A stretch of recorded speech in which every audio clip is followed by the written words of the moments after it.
All right, the focus of this lesson is angle-angle triangle similarity. And we're going to introduce theorem 8.3, which says if two angles of one triangle are congruent to two angles of another triangle, then the two triangles must be similar. Now, do note in this situation, if we do know two angles of each, then we do in fact know that the third pair is also congruent.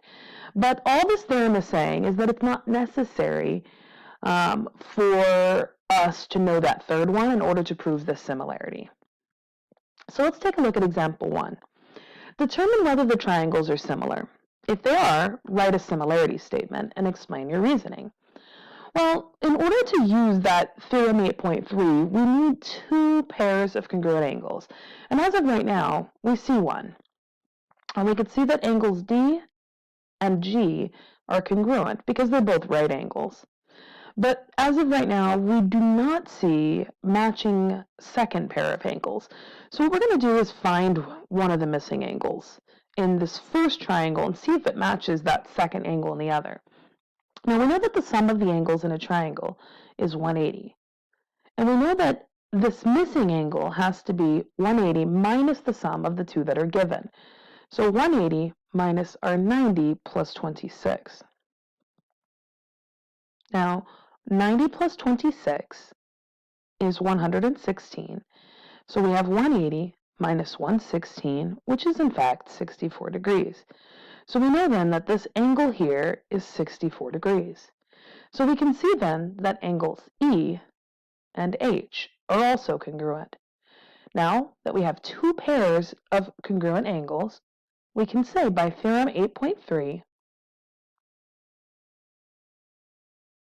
that triangles C, D, E is similar to triangle K, G, H. And when we write these similarity statements, we have to make sure that the position of the angles matches its corresponding angle. So angle K, which is, we now know, 26 degrees, has to match with C. So if we begin our statement with C, for the second triangle, we have to begin with K. All right, example 2. Show that these two triangles are similar. Now, right now, we can see that these two angles are in fact congruent. So we could see that angles ABE is the same as angle ACD. But remember, in order to use this theorem, we need two pairs. So if you take a look closely, you'll notice that both triangles share this angle. The smaller triangle has angle EAB,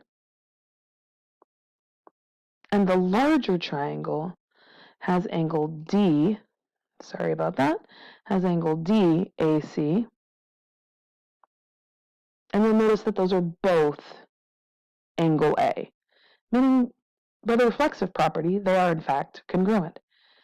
Now that we have two pairs of congruent angles, we can say, by theorem 8.3, the angle-angle similarity, that triangles ABE and ACD are in fact similar. All right, show that the two triangles are similar. So in this particular image, they don't give us any values for any of the angles, but we're going to use what we know. First off, we can see that these are parallel marks. And we know that parallel marks with a transversal create what we call alternate interior angles. And we know from our previous chapter that alternate interior angles are congruent. So we can see that this angle here and this angle here are in fact congruent. So we are given that SR is parallel to our UV. Now, because those are parallel, we can see that angle RSV is congruent to angle TUV.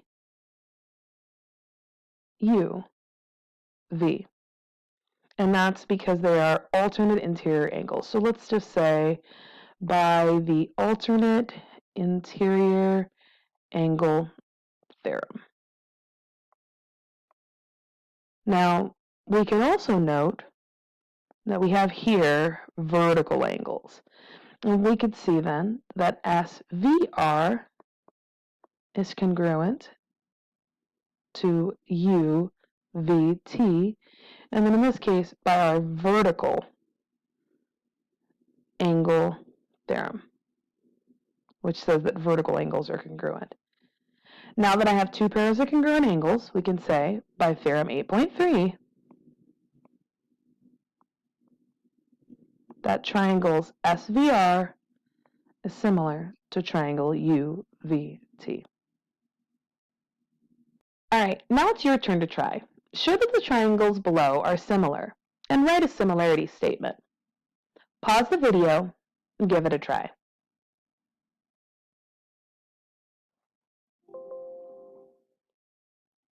All right, for our last example, a flagpole casts a shadow that is 50 feet long. At the same time, a woman standing nearby, who is 5 feet 4 inches tall, she casts a shadow that is 40 inches long. How tall is the flagpole? So the first thing we need to notice is that both the triangle and the shadow and the pole in the shadow form these two similar triangles.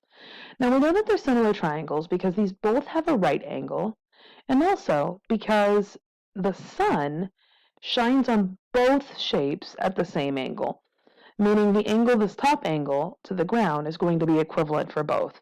So by angle-angle triangle similarity, we know that these two are similar. Therefore, we know their side lengths are proportional. Now, our woman here is 5 feet 4 inches, meaning she is 64 inches tall, and her shadow is 40 inches.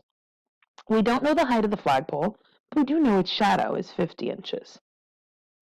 So first thing we want to do is find our scale factor. Remember, we take our image, which is our flagpole, over our woman, which is our pre-image, and we see that the scale factor is 5/4. So we know that if we multiply by 5/4, we go from the woman to the flagpole. So we're going to take her height, which is 64, and we're going to multiply it by 5/4, which gives us 64 times 5 over 4. But 64 divided by 4 is just, what is that, 16? No, half of 64 is 32. Yeah, so 16. So we have 16 times 5, and then we can see that the flagpole is 80. And actually, I realize I just messed that up. The reason I messed it up is our units for our flagpole is different than our units for the woman. So let me backtrack really quickly. So we notice that all of these need to be in the same measurement. And our flagpole is in feet. So 50 times 12, so 12 inches in a foot, is actually 600. So let's adjust. So that's one thing you definitely need to pay attention to. So we have 600 over 40, which is 60 over 4, which is 15. And that actually makes way more sense. So our scale factor is times 15. So our woman is 64 inches tall, times 15 will give us the flagpole. So we get here 64 times 15, which using a calculator gives us 960 inches. Now 960 divided by 12 inches per foot is 80 feet, which is actually the same answer we had before. So I'm guessing the other way works. We just need to account for the equivalency in the measurements and making sure we have the correct units. And that's that. Go ahead and do the try this, and then the practice is listed on Teams.